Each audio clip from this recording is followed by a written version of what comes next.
Hello you good people and welcome back. Today we are going to be talking about something very interesting, which is graphics card. Now every time someone asks me should I get an NVIDIA graphics card, an AMD graphics card, 6600, 6700, 3080, 3090, 3070, the truth is I don't have an answer for you, but instead I have a lot of questions for you. And these questions will guide you to finding the answer for you. And the reason is simple, right? The graphics card are good, better, and even better in terms of performance, as well as the price coming at budget, pricey, and extremely expensive price tags. Now, every consumer, you and I, have a different use case that we're trying to address. And given the fact that we don't have the same thickness in our wallets, there's going to be no shortcut recommendation to this. Now, the first question I will ask you is, what is your budget? Now, you need to be clear about this. Budget is not just the amount of money you have to put aside to buy the graphics card, but will also include the other hardware components that you will need to upgrade in order to support your brand new graphics card. So a very common one would be power supply, because every graphics card has got its own new minimum power consumption required, and having insufficient power could very well just give you a no monitor signal, for example. And that's not a funny situation you want to be in at all. Now, in the mid-tier price range of between $400 to $600 you can potentially lend yourself a 6600 XT, 6650 XT, 6700 XT, or a 6750 XT graphics card. Now, with this graphics card, you will get the latest generation of RDNA architecture, which are engineered to deliver ultra-high frame rates for great high-resolution gaming experience. Now, I'm setting the disclaimer here that this price tag is purely based on published MSRP, and the actual price you pay depends largely on supply, which impacts the real retail price. And of course, different AIB manufacturers price their graphics cards differently. Taking the 6650 XT, for example, be prepared for a MSRP of about $399, whilst the 6750 XT goes at an MSRP of $549. This may sound a no-brainer, but budget really matters, and that's why we're putting it as the number one question you have to answer yourself, because that's going to help you filter and narrow down the full range of graphics cards and what's then available for you.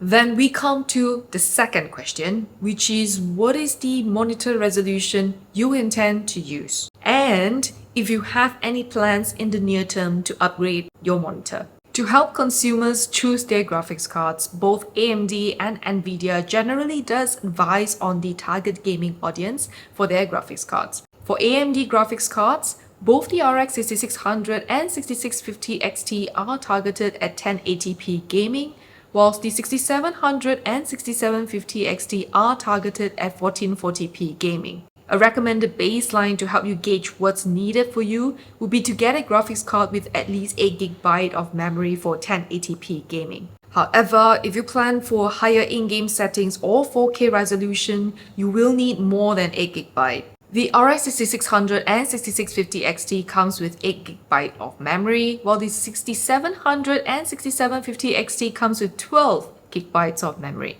With this in mind, does that mean that you cannot use your 6600 or 6650 for a 1440p monitor? Now, the short answer is, of course you can. The impact for you is just that at the highest in-game settings, you will experience lesser frames per second using 1440p versus a 1080p monitor. In fact, we'll talk about the in-game performance right after we cover the third question. And before I move on to the third question, it will be awesome if you could take a minute to minimize the screen and click on the subscribe button if you appreciate what we do for you on this channel, as it definitely means a lot to me. And I truly appreciate if you do that.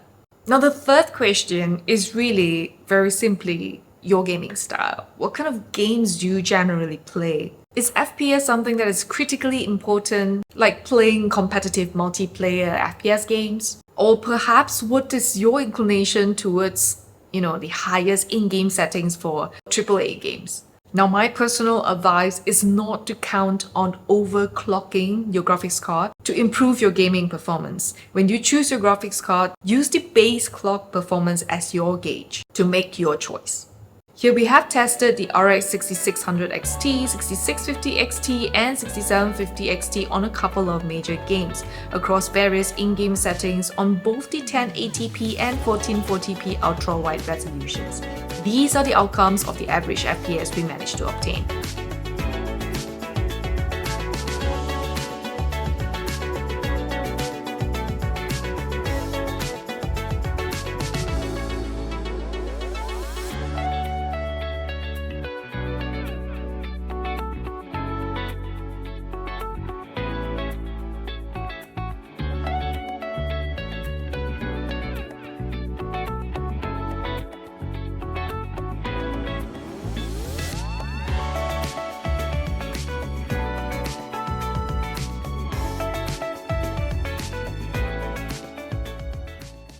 The fourth question I have for you, which is a considerably logical question to ask yourself, is how prepared are you to future-proof your PC gig after this upgrade? At this point in time, I would say that we again can't say how the prices of GPU is going to be, how supply is going to improve or get worse over time. But if you are already spending a hefty sum of money to upgrade your PC gig this time around, and if you were as unfortunate as I did in the past, where I had to literally snatch for a GPU of my choice, then for sure, in the near term, you won't want to repeat this again. The thing is, whether you are a creator or a gamer, softwares and games are getting more demanding in terms of the performance it requires to function well. And this trend will likely continue. Because if you remember, it wasn't too long ago that we were doing perfectly well with the RTX 2000 series as well as the AMD 5000 series graphics cards. Surely the RTX 1000 series graphics cards as well as the AMD Vega series still work on some games, but performance do take a severe hit and limits what you can do with in-game settings. So if you have answered these four questions, you would have severely narrowed down your list of graphics cards available to that few models to go for. In that case, there is one more question which is extremely important that will help you further narrow down your list, and that is which graphics card can actually fit your PC case. We know that different AIB manufacturers release the same model of graphics card with a different build based on their technology and design to enhance the performance through better heat dissipation, etc. This involves you to note not just the dimensions of your graphics cards, but also the compatibility of your other components. And if you are into the trend of mini ITX cases, this can be extremely critical for you. Now, I've tested both the Sapphire Nitro Plus RX 6650 XT and 6750 XT in my Meshlicious case as well as my Lianli Q58 case, both of which are mini ITX cases and they fit perfectly. Just to give you a sense, the Sapphire Nitro Plus RX 6650 XT is a 2.5 slot 2-fan GPU at 260mm by 170mm by 57mm thick, while the Sapphire Nitro Plus RX 6750 XT is a 3-slot 3-fan GPU at 310mm by 170mm by 62mm thick. In the many PC cases I've reviewed, I have even reviewed micro ATX cases which is unable to fit any graphics cards larger than 300mm, so do be mindful to check the specs carefully.